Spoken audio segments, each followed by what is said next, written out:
Channel केवल मनोरंजन के लिए है। हम किसी भी तरह के अंधश्रद्धा को बढ़ावा नहीं देते।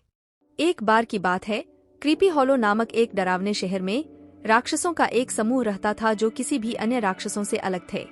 वे बच्चों से डरते थे। हाँ, आपने उसे सही पढ़ा है। ये राक्षस, जो किसी को भी डरा सकते थे, एक बच्चे को देखकर कांप उठते थे। इस असामान्य झुंड का नेता ग्रोग नाम का एक लंबा बालों वाला राक्षस था। ग्रोग की बड़ी उभरी हुई आंखें और लंबे नुकीले दांत थे, लेकिन अपने डरावने रूप के बावजूद वह उन सभी में सबसे बड़ी डरावनी बिल्ली थी।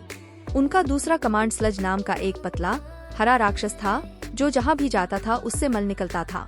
स्लज अपनी ही परछाई से डरता था और जरा सी आवाज पर उछल पड़ता था।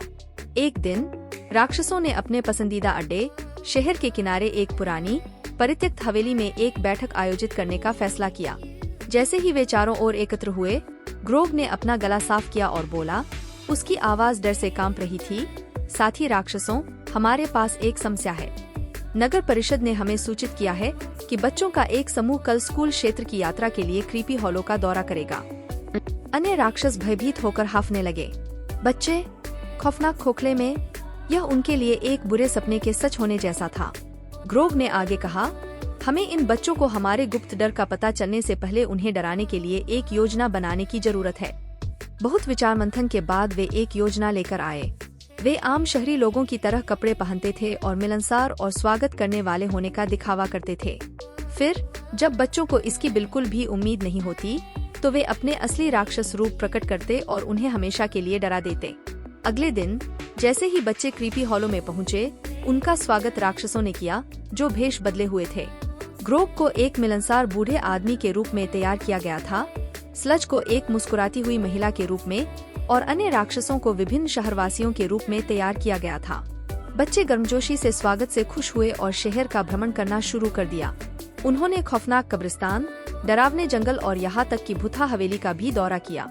वे जहाँ भी जाते, राक्षस उन पर कड़ी नजर रखते हुए उनका पीछा करते। जैसे ही शाम हुई, राक्षस अपना असली रूप प्रकट करने के लिए तैयार हो गए। वे अपनी भयानक दहाड़ प्रकट करने के लिए तैयार होकर शहर के चौराहे पर एकत्र हुए। लेकिन जैसे ही वे ऐसा करने वाले थे, लिली नाम की एक छोटी लड़की उनके पास आई। क्षमा करें श्रीमान, लिली ने ग्रोग की आस्तीन खींचते हुए कहा, क्या तुम सचमुच राक्षस हो? ग्रोग ने निगल लिया, समझ में नहीं आ रहा था कि क्या कहे। उसने चारों ओर अपने साथी राक्षसों की ओर देखा, जो भी घबराए हुए दिख रहे थे।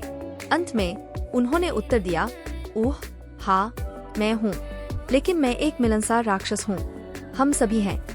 लिली मुस्कुराई और बोली, यह बहुत अच्छा है। मैं हमेशा एक असली राक्षस से मिलना चाहती थी। क्या आप मुझे कुछ राक्षसी चालें दिखा सकते हैं?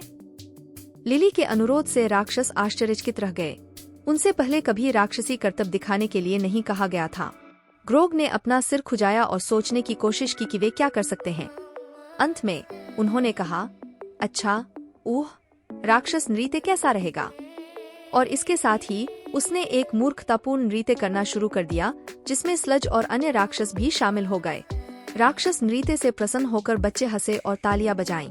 वे शहर के चौराहे पर राक्षसों के साथ नृत्य करते हुए शामिल होने लगे। राक्षस, जिन्होंने पहले कभी इस तरह के आनंद का अनुभव नहीं किया था, वे इस आनंद में शामिल होने से खुद को नहीं रोक सके। जैसे जैसे रात होती गई, राक्षस और बच्चे एक साथ नाचते और खेलते रहे। उनका डर भूल गया। राक्षसों को एहसास हुआ कि बच्चे आखिरकार इतने डरावने नहीं थे। वास्तव में उनके आसपास रहना काफी मजेदार था। उस दिन से क्रीपी हॉलो के राक्षसों ने नए दोस्त बनाने के लिए उत्सुक बच्चों का खुली बाहों से स्वागत किया। और जहाँ तक ग्रोग और उसके दोस्तों का सवाल है, उन्होंने सीखा कि कभी कभी जिन चीजों से हम सबसे ज्यादा डरते हैं, वे सबसे आश्चर्यजनक आश्चर्य बन सकती हैं।